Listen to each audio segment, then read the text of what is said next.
I'm Donald Trump. I wrote The Art of the Deal. I say not in a braggadocious way. I've made billions and billions of dollars dealing with people all over the world, and I want to put whatever that talent is to work for this country. So we have great trade deals. We make our country rich again. We make it great again. We build up our military. We take care of our vets. We get rid of Obamacare. And we have a great life all together. Thank you. Thank you. Tonight, but I do want to start off with some current events in the news and also some of the comments that candidates have recently made on the campaign trail. Ms. Fiorina, I want to start with you. Fellow Republican candidate and Louisiana Governor Bobby Jindal has suggested that your party's frontrunner, Mr. Donald Trump, would be dangerous as president. He said he wouldn't want, quote, such a hothead with his finger on the nuclear codes. You as well have raised concerns about Mr. Trump's temperament. You've dismissed him as an entertainer. Would you feel comfortable with Donald Trump's finger on the nuclear codes? You know, I think Mr. Trump is a wonderful entertainer. He's been terrific at that business. I also think that one of the benefits of a presidential campaign is the character and capability, judgment and temperament of every single one of us is revealed over time and under pressure. All of us will be revealed over time and under pressure. I look forward to a long race. You didn't answer my question. Would you feel comfortable with Donald Trump's finger on the nuclear codes? It's an issue that one of your fellow candidates has raised. That's not for me to answer. It is for the voters of this country to answer. And I have a lot of faith in the common sense and good judgment of the voters of the United States of America. Mr. Trump? Well, first of all, Rand Paul shouldn't even be on this stage. He's number 11. He's got 1% in the polls, and how he got up here, there's far too many people. Anyway, as far as temperament, and we all know that, as far as temperament, I think I have a great temperament. I built a phenomenal business with incredible, iconic assets, one of the really, truly great real estate businesses. And I may be an entertainer because I've had tremendous success with #1 bestsellers all over the place, with The Apprentice and everything else I've done. But I will tell you this. What I am far and away greater than an entertainer is a businessman, and that's the kind of mindset this country needs to bring it back, because we owe $19 trillion right now, $19 trillion, and you need this kind of thinking to bring our country back. And believe me, my temperament is very good, very calm, but we will be respected outside of this country. We are not respected now. Senator Paul, your name has been invoked. I kind of have to laugh when I think, sounds like a non sequitur. He was asked whether or not he would be capable and it would be in good hands to be in charge of the nuclear weapons, and all of a sudden there's a sideways attack at me. I think that really goes to really the judgment. Do we want someone with that kind of character, that kind of careless language to be negotiating with Putin? Do we want someone like that to be negotiating with Iran? I think really there's a sophomore quality that is entertaining about Mr. Trump. But I am worried. I'm very concerned about having him in charge of the nuclear weapons, because I think his response, his visceral response to attack people on their appearance, short, tall, fat, ugly, my goodness, that happened in junior high. Are we not way above that? And would we not all be worried to have someone like that in charge of the nuclear arsenal? Mr. Trump? I never attacked him on his look, and believe me, there's plenty of subject matter right there. That I can tell you. But I want to give Mr. Trump.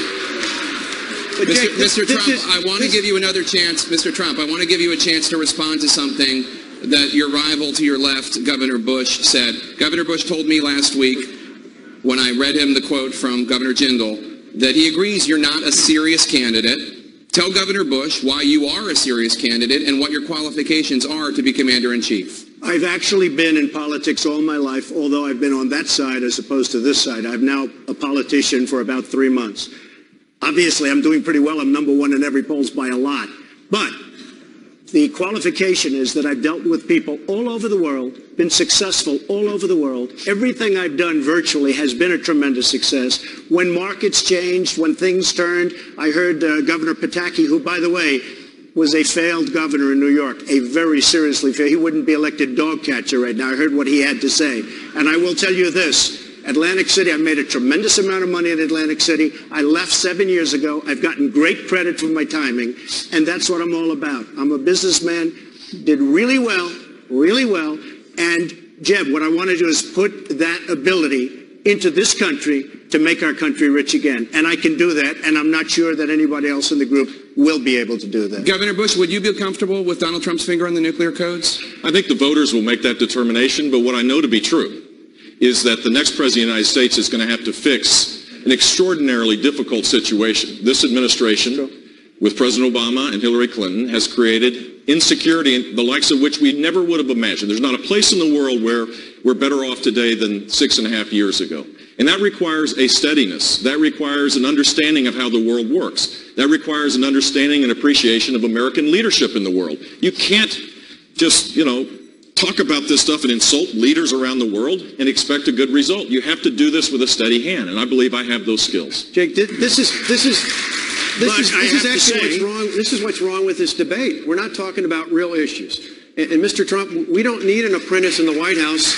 We don't need an apprentice in the White House. We have one right now. He told us all the things we wanted to hear back in 2008. We don't know who you are, where you're going. We need someone who can actually get the job done. And you talked about business. Well, in Wisconsin, we talked about in Wisconsin, you're losing $2.2 billion right now. You're using I would do so much better than that. Mr. Trump, you're using the talking points of the Democrats. And as we all know, that failed 3 times in 4.5 years when I got elected because it is working. We balanced the budget. You want to talk about balanced budgets? You took 4 major projects into bankruptcy over and over and over again. You can't take America into bankruptcy. That's what's wrong with the politicians in Washington right now. They think we can take a country into bankruptcy. Every major business leader has used I never went bankrupt, by the way, as you know, everybody knows. But out of hundreds of companies, hundreds of deals, I've used the law 4 times, made a tremendous thing. I'm in business. I did a very good job. But I will say this, and people are very, very impressed with what I've done, the business people. But when the folks of Iowa found out the true facts of the job that you've done in Wisconsin, all of a sudden you tubed. He was number 1. Now he's number 6 or 7 in the polls. So, look, we brought it out. You were supposed to make $1 billion in the state. You lost 2.2. You have right now a huge budget deficit. That's not a Democratic point. That's a point. That's a fact. And when the people of Iowa found that out, I went to number 1, and you went down the tubes. Governor Walker? Yeah, absolutely. I'll take this out. Because this is an issue that's important in this race. Just because he says it doesn't make it true. The facts are the facts. We balanced a $3.6 billion budget deficit.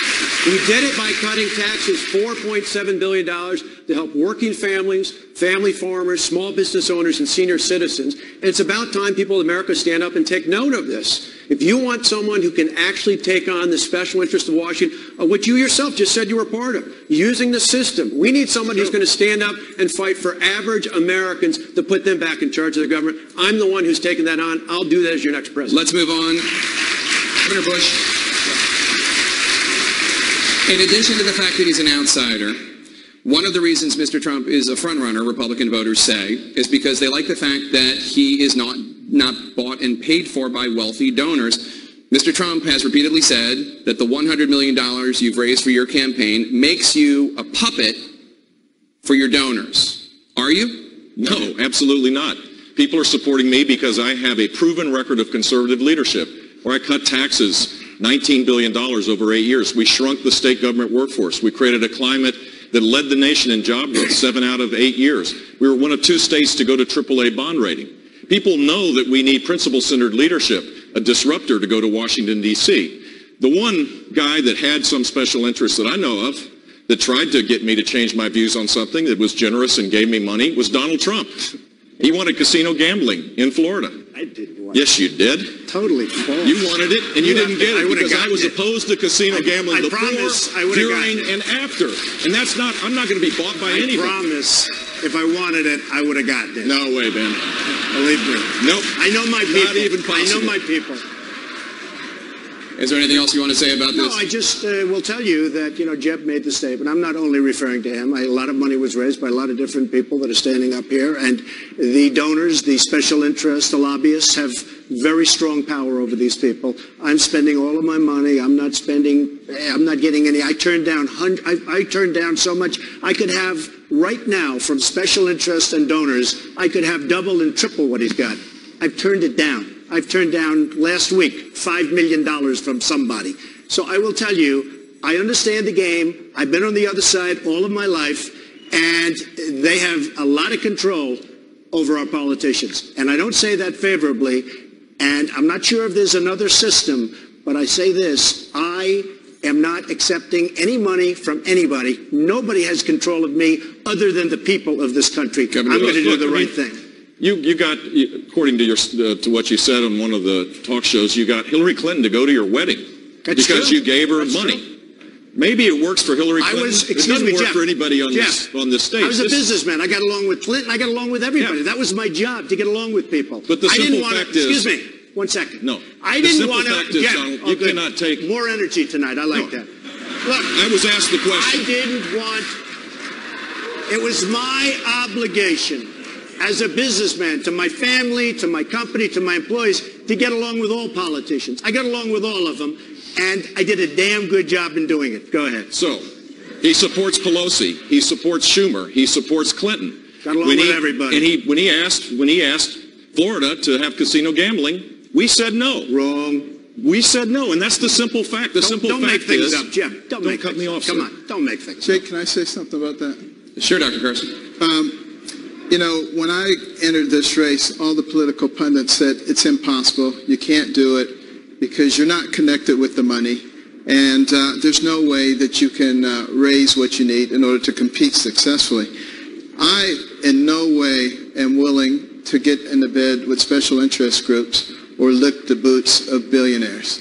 I have said to the people, if they want me to do this, please get involved. And we now have over 500,000 donations, and the money is coming in. But the pundits forgot about one thing, and that is the people, and they are really in charge. Thank you, Dr. Carson. Let's move to Russia, if we could.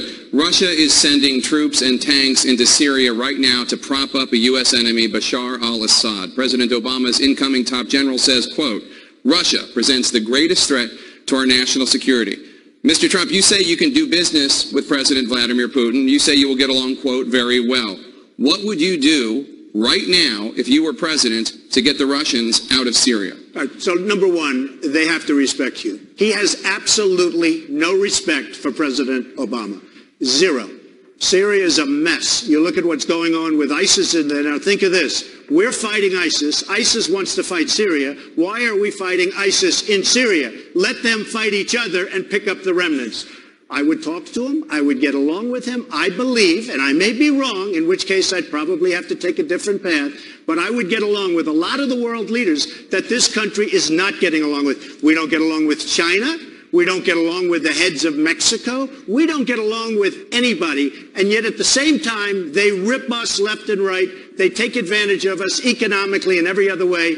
We get along with nobody. I will get along, I think, with Putin, and I will get along with others, and we will have a much more stable world. So just to clarify, the only answer I heard to the question I asked is that you would reach out to Vladimir Putin and you would do what? I believe that I will get along. We will do, between that, Ukraine, all of the other problems, we won't have the kind of problems that our country has right now with Russia and many other nations. Senator Rubio. Jake, Mr. Trump, 2 years ago, President Obama drew a red line that the Syrian dictator Bashar Assad crossed.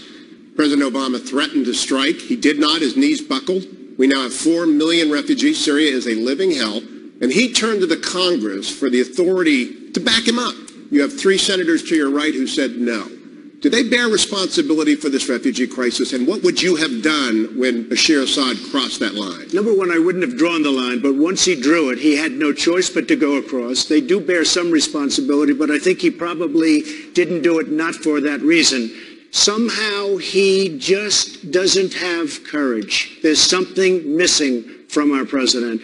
Had he crossed the line and really gone in with force and done something to Assad, if he had gone in with tremendous force, you wouldn't have millions of people displaced all over the world. How much responsibility, Mr. Trump, did the senators hold? I think they had a responsibility, absolutely. I think we have 3 of them here. Senator Rubio? I think they had a responsibility. Yes. Let me tell you, we have zero responsibility, because let's remember what the president said.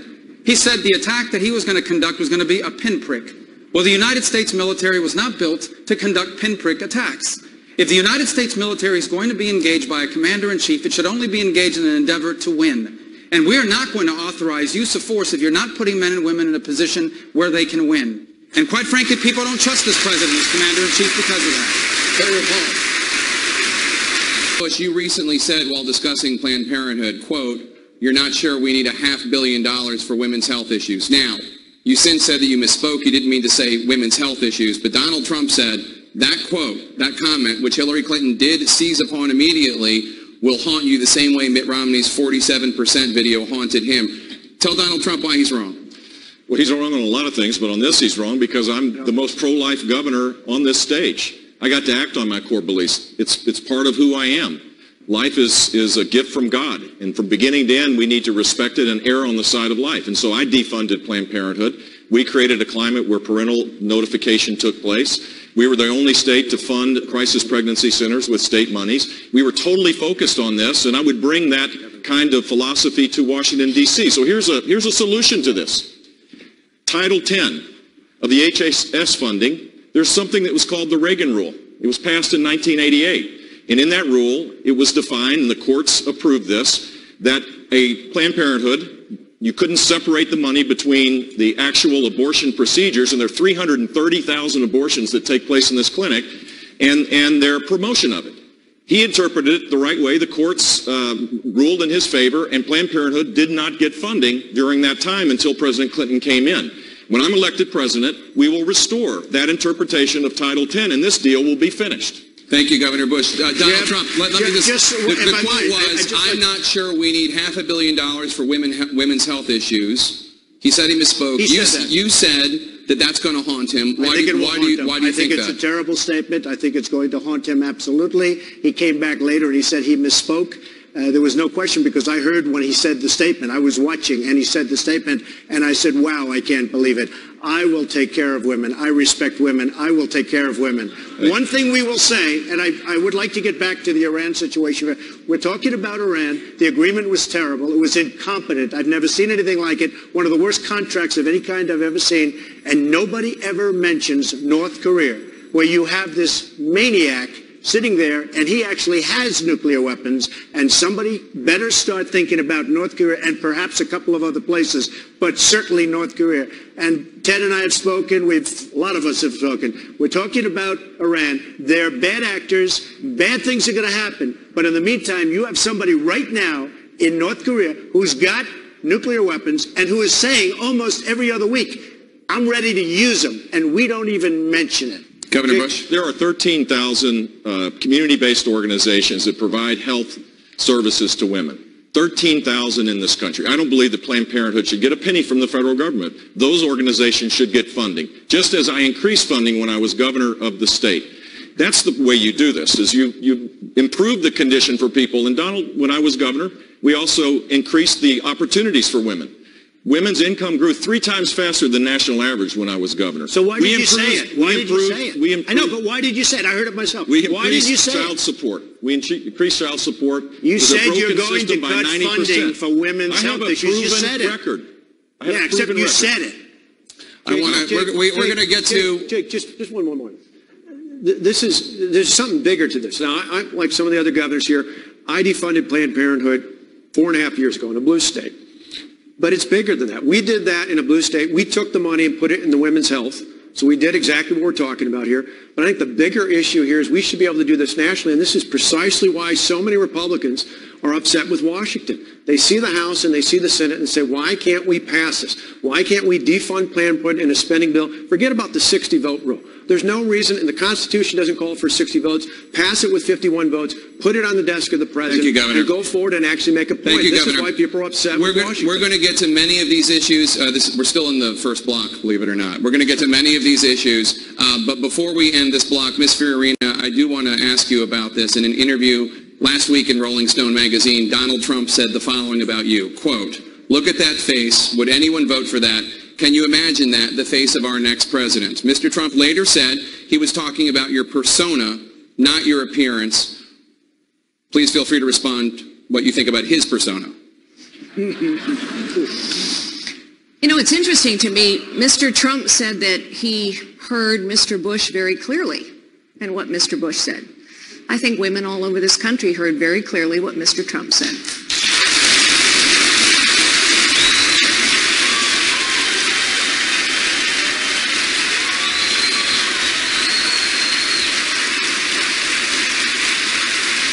think she's got a beautiful face, and I think she's a beautiful woman.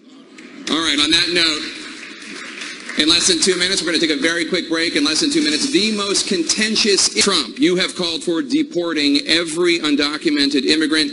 Governor Christie has said, quote, there are not enough law enforcement officers, local, county, state, and federal, combined to forcibly deport 11 to 12 million people. Tell Governor Christie how much your plan will cost and how you will get it done. Correct. First of all, I want to build a wall that works. So important, and it's a big part of it. Second of all, we have a lot of really bad dudes in this country from outside, and I think Chris knows that maybe as well as anybody.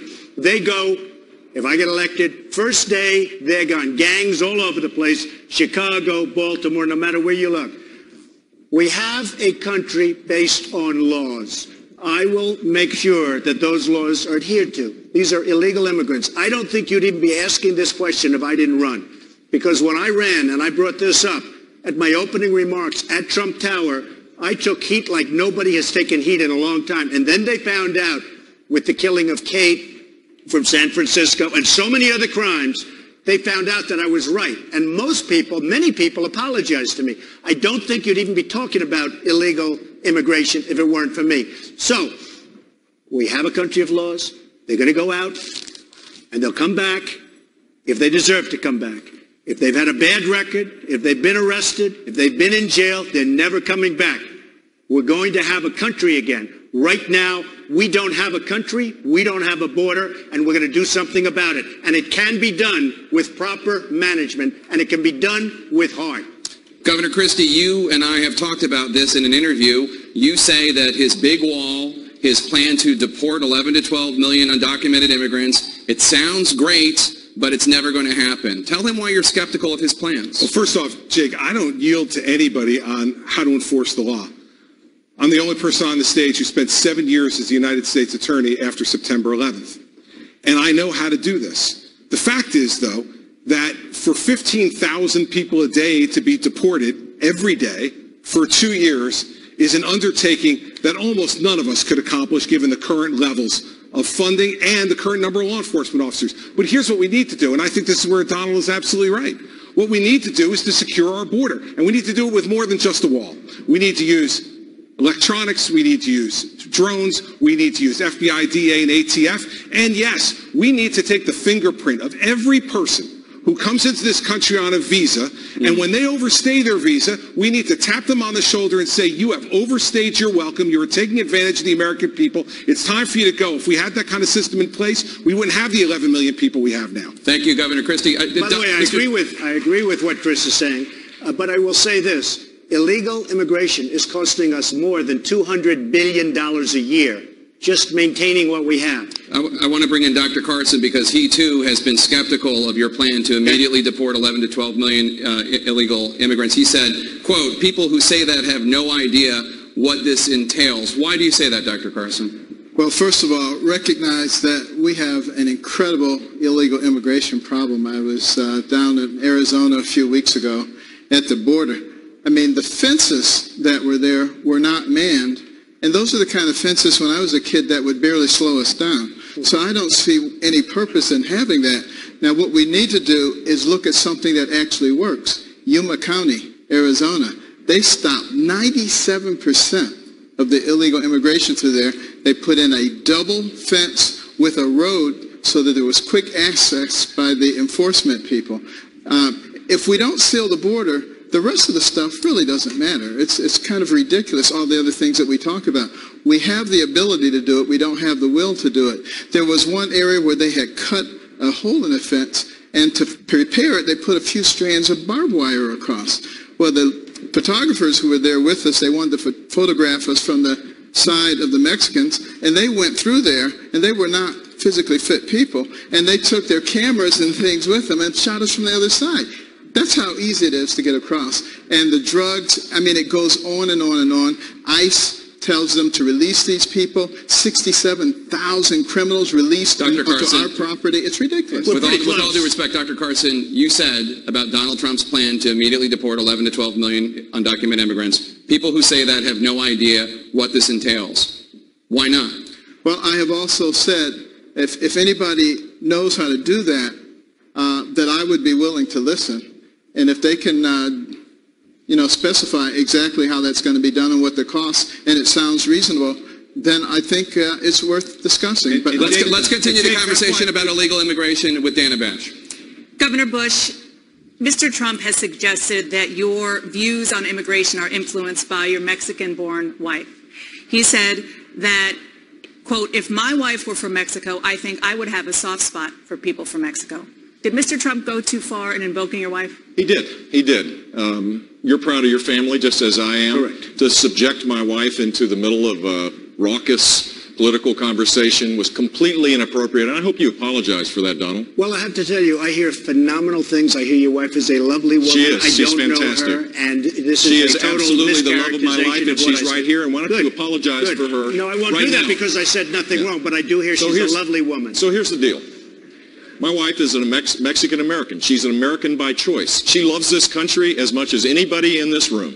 And she wants a secure border, but she wants to embrace the traditional American values that make us special and make us unique. We're at a crossroads right now. Are we going to take the Reagan approach, the hopeful, optimistic approach, the approach that says that you come to our country legally, you pursue your dreams with a vengeance, you create opportunities for all of us, or the Donald Trump approach? The approach that says that everything is bad, that everything's coming to an end. Mr. Trump. I'm on the Reagan side of this. That they come into our country as an act of love. With all of the problems that we have in so many instances, we have wonderful people coming in. But with all of the problems, this is not an act of love. He's weak on immigration. By the way, in favor of Common Core, which is also a disaster. But weak on immigration, he doesn't get my vote.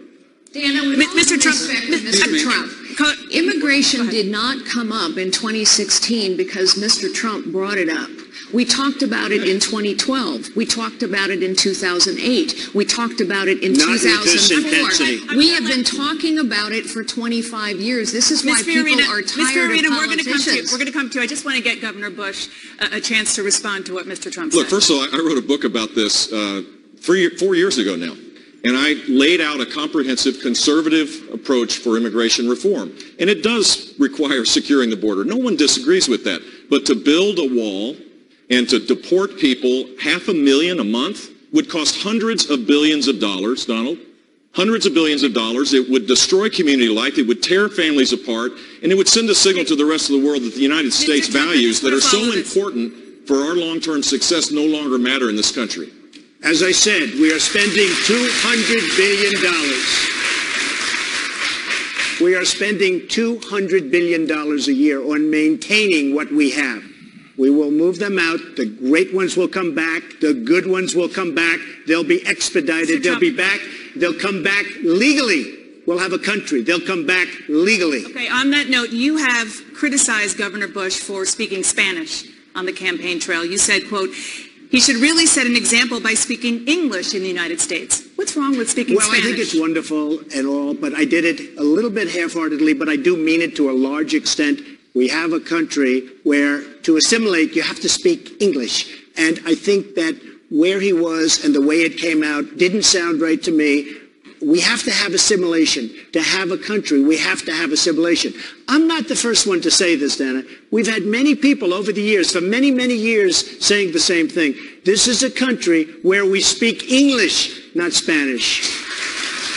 Well, I've been speaking English here tonight, and I'll keep speaking English, but the simple fact is if a high school kid asked me a question in Spanish, a school, by the way, a voucher program that was created under my watch, the largest voucher program in the country, where kids can go to a Christian school, and they ask me a question in Spanish, I'm going to show respect and answer that question in Spanish, even though they do speak English, and even though they embrace American values. This was a reporter, not a high school kid, by the way. Dana, I agree that English is the unifying language of our country, and everyone should learn to speak it. It's important. I want to tell you a story about someone that didn't speak English that well. It was my grandfather. He came to this country in the 1960s as escaping Cuba. And he lived with us growing up. And my grandfather loved America. He understood what was so special about this country. He loved Ronald Reagan. He would be very proud of the fact that we're here this evening.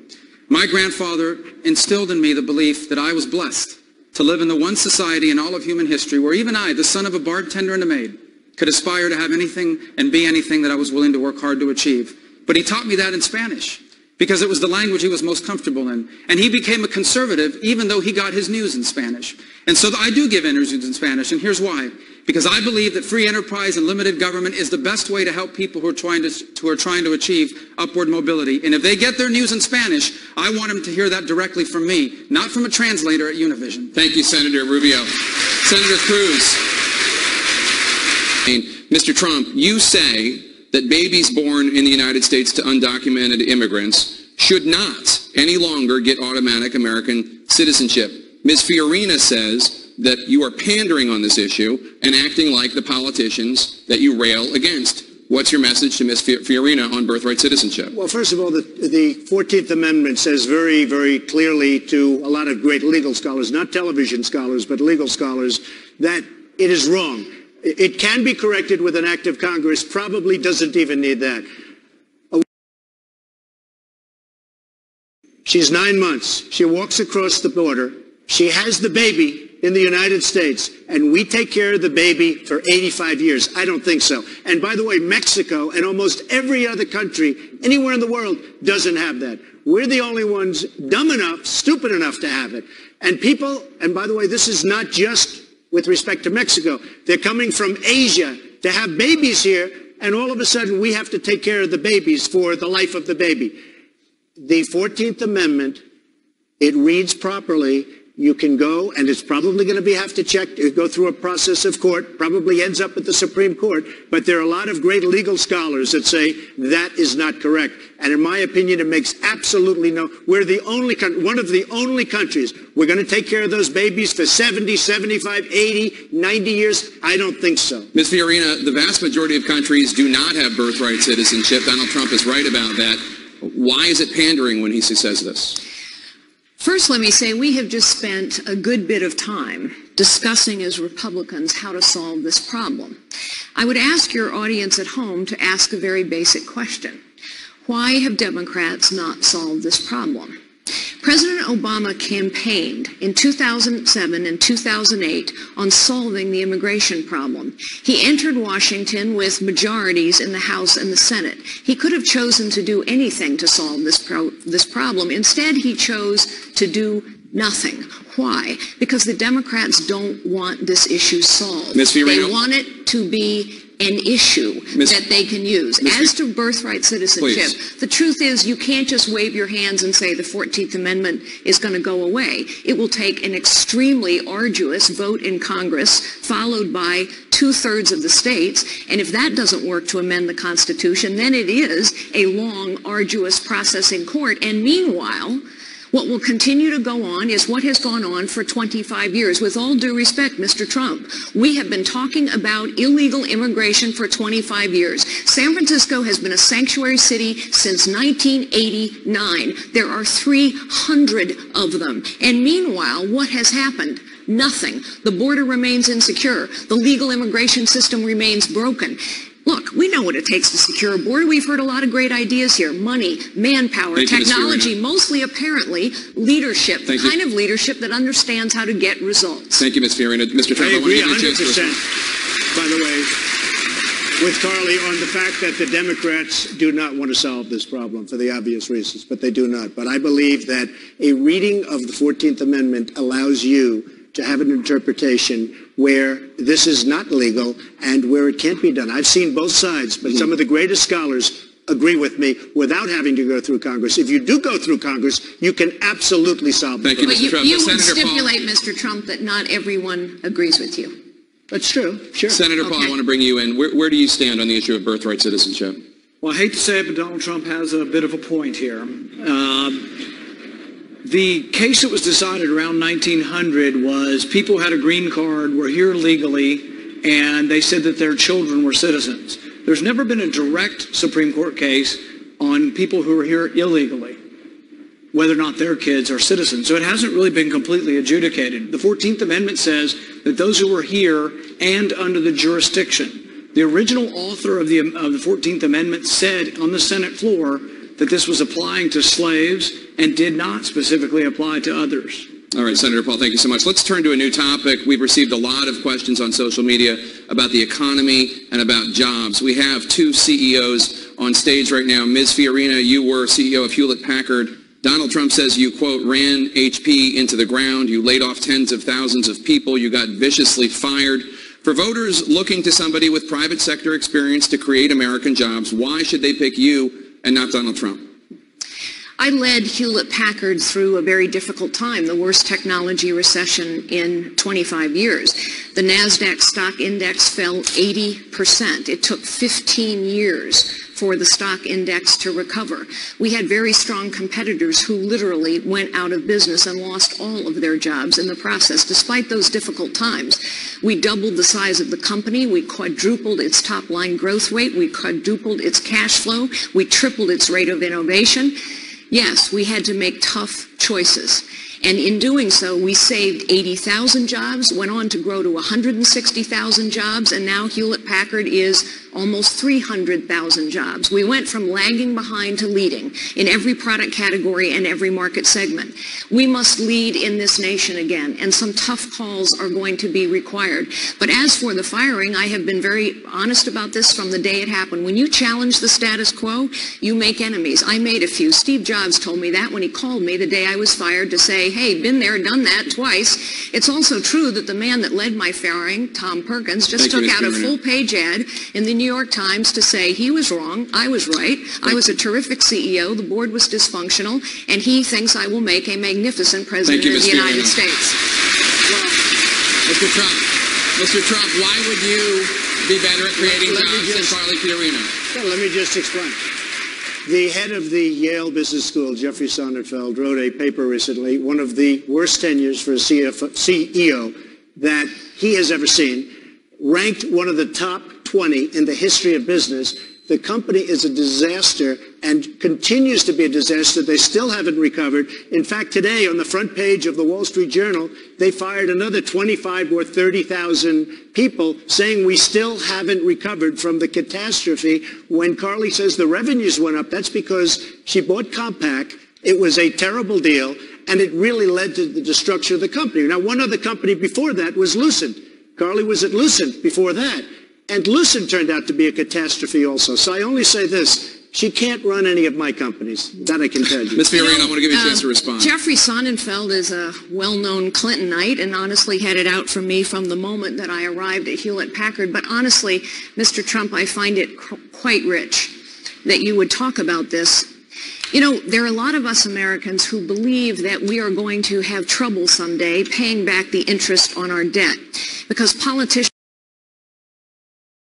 have mountains of debt using other people's money. That is, in fact, precisely the way you ran your casinos. You ran up mountains of debt as well as losses using other people's money, and you were forced to file for bankruptcy not once, not twice, 4 times, a record 4 times. Why should we trust you to manage the finances of this nation any differently than you manage the finances of your casinos? Mr. Trump, I made over $10 billion. I had a casino company. Caesars just filed for bankruptcy.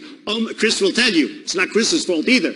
But almost everybody in Atlantic City is either in trouble or filed for maybe I'll blame Chris. Well, but Atlantic City is a disaster. Wait a minute, Carly. Wait. I'll let you speak. Atlantic City is a disaster, and I did great in Atlantic City. I knew when to get out. My timing was great, and I got a lot of credit for it. Many of the great business people that you know, and Carl Icahn's going to work with me on making great deals for this country, but whether it's Carl or so many others that we read about all the time, they have used the laws of the land, which are the best. Thank you, Mr. Trump. Governor, in foreign policy, Mr. Trump, Senator Rubio said it was, quote, very concerning to him that in a recent interview you didn't seem to know the details about some of the enemies the U.S. faces. Rubio said, if you don't know the answers to those questions, you will not be able to serve as commander-in-chief. Please respond to Senator Rubio. Well, I heard Hewitt, a nice man, he apologized because he actually said that we had a misunderstanding, and he said today that Donald Trump is maybe the best interview there is anywhere that he's ever done. Now, unless he was just saying that on CNN to be nice, but he did say that. Oh, you're the best interview in America. And we had a legitimate misunderstanding in terms of his pronunciation of a word, but I would say just Well, I think it was. And he actually said that. Did you say that? And so radio makes an interesting thing. Okay, so I will say this, though.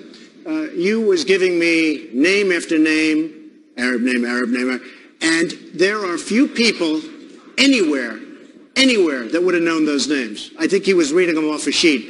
And frankly, I will have, and I told him, I will have the finest team that anybody's put together, and we will solve a lot of problems. You know, right now, they know a lot, and look at what's happening. The world is blowing up around us. We will have great teams and great people.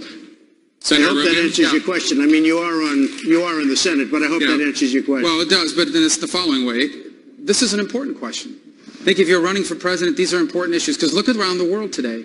There is a lunatic in North Korea with dozens of nuclear weapons and a long-range rocket that can already hit the very place in which we stand tonight. The Chinese are rapidly expanding their military. They hack into our computers. They're building artificial islands in the South China Sea, the most important shipping lane in the world. A gangster in Moscow is not just threatening Europe, he's threatening to destroy and divide NATO. You have radical jihadists in dozens of countries across multiple continents, and they even recruit Americans using social media to try to attack us here at home. And now we've got this horrible deal with Iran where a radical Shia cleric with an apocalyptic vision of the future is also guaranteed to one day possess nuclear weapons and also a long-range rocket that can hit the United States. These are extraordinarily dangerous times that we live in.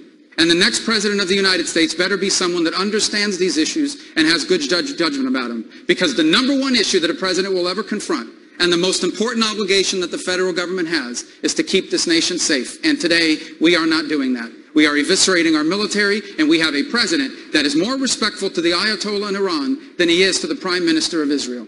Mr. Trump, Senator Rubio seemed to be suggesting that you don't know information. No, I don't think he's suggesting that at all. I mean, Are you, Senator Rubio? I don't think he's suggesting that. Well, that's why we have a debate. I think that we should have a deeper debate about these issues because there is no more important decision that a president will make. But are you saying that you have the knowledge to be the president that Mr. Trump does not have? Well, you should ask him questions in detail about the foreign policy issues our president will confront because you better be able to lead our country on the first day. Not 6 months from now, not a year from now. On the first day in office, our president could very well confront a national security crisis. You can't predict it. Sometimes you cannot control it. And it is the federal government does all kinds of things it's not supposed to be doing. It regulates bathrooms. It regulates schools that belong to local communities. But the one thing that the federal government must do, the one thing that only the federal government can do is keep us safe. And a president better be up to date on those issues on his first day in office or on her first day in office. Mr. Trump. Well, you have to understand, I am not sitting in the United States Senate with, by the way, the worst voting record there is today, number one. I am not sitting in the United States Senate. I'm a businessman doing business transactions. Okay. I am doing business transactions. I will know more about this, and as you said, that was very acceptable. And when you listened to that whole interview, it was a great interview. You said it, I didn't. Yeah, well, now I did. But I will, listen, just one second. But he addressed just one second. I never get addressed, so when I do, I'm going to jump in. I will know more about the problems of this world by the time I sit. And you look at what's going on in this world right now by people that supposedly know this world is a mess. Senator Rubio, he didn't invoke your absentee record in the Senate. I'm proud to serve in the United States Senate. You know, when I ran 5 years ago, the entire leadership of my party in Washington lined up against me. But I'm glad I won, and I'm glad that I ran, because this country's headed in the wrong direction. And if we keep electing the same people, nothing is going to change. And you're right, I have missed some votes, and I'll tell you why, Mr. Trump. Because in my years in the Senate, I figured out very quickly that the political establishment in Washington, D.C., in both political parties, is completely out of touch with the lives of our people. You have millions of people in this country living paycheck to paycheck, and nothing's being done about it. We are about to leave our children with $18 trillion in debt, and they're about to raise the debt limit again. We have a world that grows increasingly dangerous, and we are eviscerating our military spending and signing deals with Iran. And if this thing continues, we are going to be the first Americans to leave our children worse off than ourselves. That's why I'm missing votes, because I am leaving the Senate, I'm not running for re-election, and I'm running for president because I know this. Unless we have the right president, we cannot make America fulfill its potential. But with the right person in office, the 21st century can be the greatest era that our nation has ever known. Thank you, Senator Rubio. I want to turn now to Hugh Hewitt. Thank you, Jake.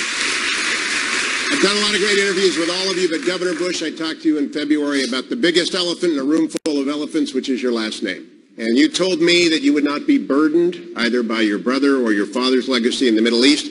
And then a week later, you rolled out your list of foreign policy advisors, and it was a lot of the band getting back together again. So on behalf of the military that is watching, okay, the active duty military that are at the end of the spear, what kind of a commander-in-chief is Jeb Bush going to be, and who are the advisors that are new to your team? Well, first of all, Hugh, if you're looking at Republican advisors, you have to go to the last two administrations that happen to be 41 and 43. So just by definition, and many of the people here that are seeking advice from the foreign policy experts in the Republican side, they served in my dad's administration, my brother's administration. Of course that's the case. But I'm my own man. I'm going to create a strategy that's based on the simple fact that the United States needs to lead the world. The first thing that we need to do is to stop the craziness of the sequester, rebuild our military so that we don't deploy people over and over again without the necessary equipment to keep them safe, to send a signal to the world that we're serious. If we're going to lead the world, then we need to have the strongest military possible. We need to rebuild our counterintelligence and intelligence capabilities.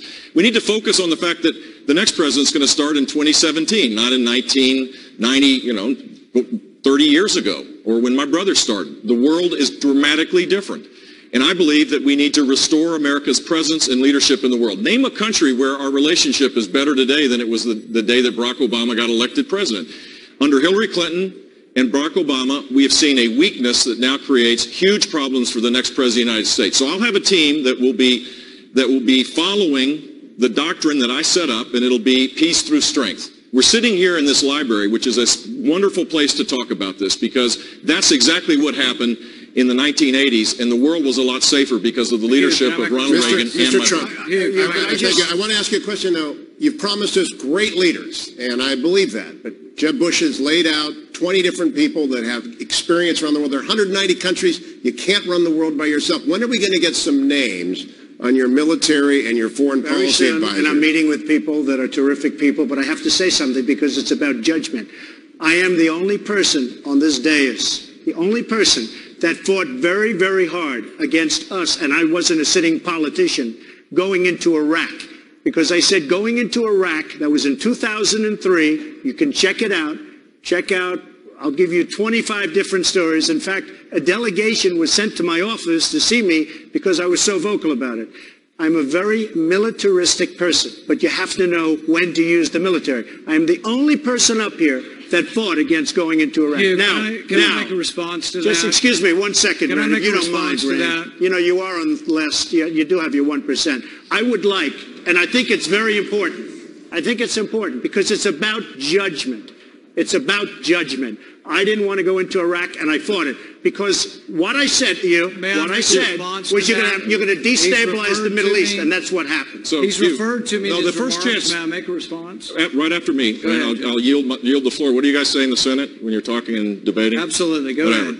Here's the fact. When Donald Trump talks about judgment, what was his position on who would have been the best negotiator to deal with Iran?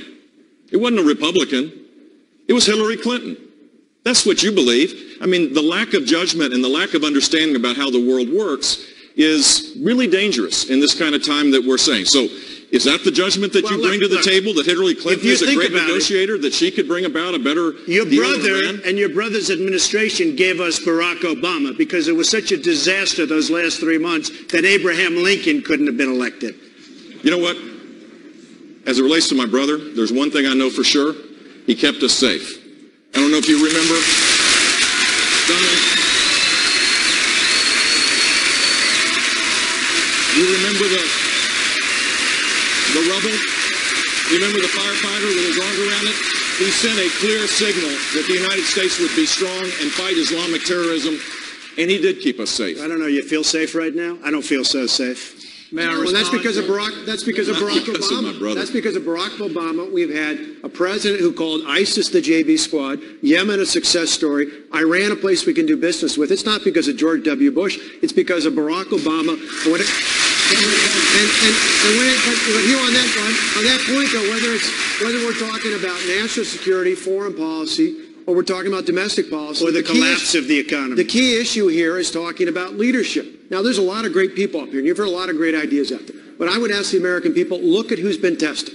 When there were 100,000 protesters in my capital, I didn't back down. When they issued death threats against me and threats against my family, I didn't back down. When they tried to recall me, I didn't back down. And when they made me one of their number one targets last year, I didn't back down. Give me the chance to be your president. Thank you, Governor. I won't back down on any of these issues. Senator Paul. The remark was made that there hadn't been anyone else on the podium opposed to the Iraq War. I've made my career as being an opponent of the Iraq War. I was opposed to the Syrian War. I was opposed to arming people who are our enemies. Iran is now stronger because Hussein is gone. Hussein was the great bulwark and counterbalance to the Iranians. So when we complain about the Iranians, you need to remember that the Iraq War made it worse. Originally, Governor Bush was asked, was the Iraq War a mistake? And he said, no, we'd do it again. We have to learn sometimes the interventions backfire. The Iraq War backfired and did not help us. We're still paying the repercussions of a bad decision.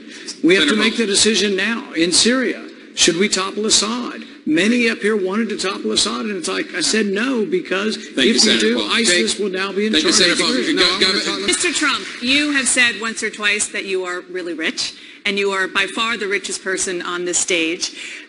Chris Christie says billionaires like you, and even people who make and earn far less, should no longer get Social Security, or at least there should be limits based on their income.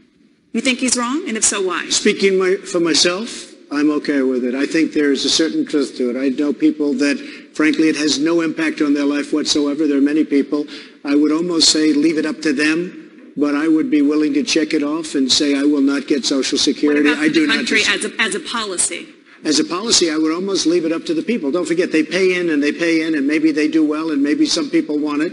But the fact is that there are people that truly don't need it, and there are many people that do need it very, very badly. And I would be willing to write mine off 100%, Dana. So is a voluntary program a way to get the Social Security system solvent again, like that? No, it's not. But when Donald did it, it's a good start. That's really good.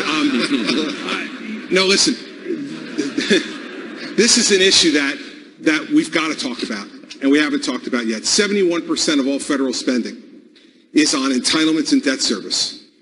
When John Kennedy was elected president in 1960, it was 26%. Harvard and Dartmouth says that Social Security is going to go insolvent in 7 to 8 years. So what I say is very simple. We need to save this program for the good people out there who have paid into the system and need it. And if that means making sure that folks like Donald and many of us on the stage don't get it, that's the right thing to do, because here's what Hillary Clinton's going to want to do. She's going to want to put more money into a system that has already lied to us and stolen from us. This government doesn't need more money to make Social Security solvent. We need to be not paying out benefits to people who don't really need it. We need to protect the people whose Social Security means the difference between picking between heat and rent and food. That's why I put out the proposal, and that's the people I'm trying to protect. Governor Christie's right about Social Security. Thank you, Cruz. Well, I think we've heard from several this evening. A backlash against vaccines was blamed for a measles outbreak here in California. Dr. Carson, Donald Trump has publicly and repeatedly linked vaccines, childhood vaccines, to autism, which, as you know, the medical community adamantly disputes. You're a pediatric neurosurgeon. Should Mr. Trump stop saying this? Well, let me put it this way. There have been numerous studies, and they have not demonstrated that there's any correlation between vaccinations and autism. This was something that was spread widely 15 or 20 years ago, and it has not been adequately revealed to the public what's actually going on. Vaccines are very important, certain ones, the ones that would prevent death or crippling. There are others, or a multitude of vaccines, which probably don't fit in that category, and there should be some discretion in those cases.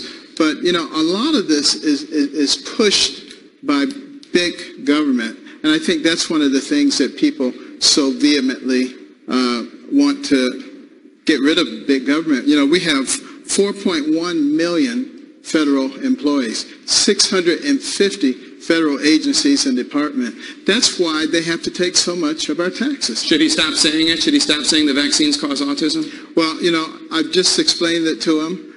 He can read about it if he wants to. I think he's an intelligent man and will make the correct decision after getting the real facts. Mr. Trump, as president, I'd like to respond. Right to you. I'd like to Mr. respond. Trump, as president, you would be in charge of the Centers for Disease Control and the National Institutes of Health, both of which say you are wrong.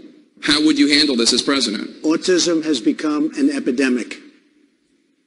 25 years ago, 35 years ago, you look at the statistics, not even close. It has gotten totally out of control.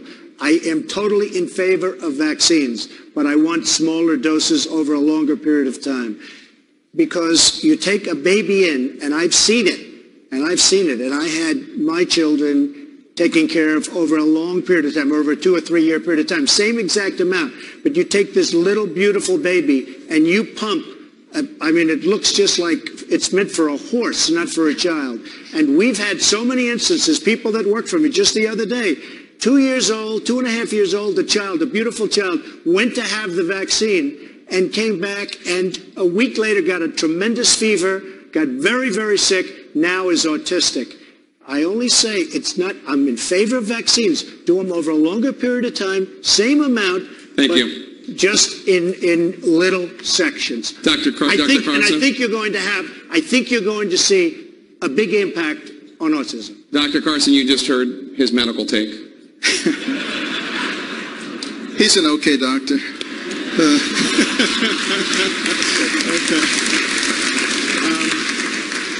But, you know, the fact of the matter is, we have extremely well-documented proof that there's no autism associated with vaccinations. But it is true that we are probably giving way too many in too short a period of time. And a lot of pediatricians now recognize that, and I think are cutting down on the number and the proximity in which those are done. And I that's think all I'm saying, Jake. That's all I'm saying. Dr. Paul, I'd like to bring you in. Well, because she's been sitting for 3 hours, I think my daughter Ivanka, who's right here. Other than that, we'll go with Rosa Parks. I like that. Governor Bush. If I become president, we will do something really special. We will make this country greater than ever before. We'll have more jobs. We'll have more of everything. We were discussing disease. We were discussing all sorts of things tonight, many of which will just be words. It'll just pass on. I don't want to say politicians, all talk, no action. But a lot of what we talked about is words, and it'll be forgotten very quickly. If I'm president, many of the things that we discussed tonight will not be forgotten. We'll find solutions, and the world will respect us. They will respect us like never before, and it'll be actually a friendlier world. And I have to say it's a great honor to be here tonight. Jake, thanks very much. What an evening. Good evening from the spin room as we continue to look at the candidates on the stage. There no doubt they'll be greeting their families who have been listening very closely there in the Reagan Library. It is not over yet. The candidates still on stage. President Reagan's Air Force One, the backdrop. An incredible exchange over the last 3 hours. We're going to be talking shortly with a number of the candidates tonight as we watch their families start to meet up with them. Many of the debaters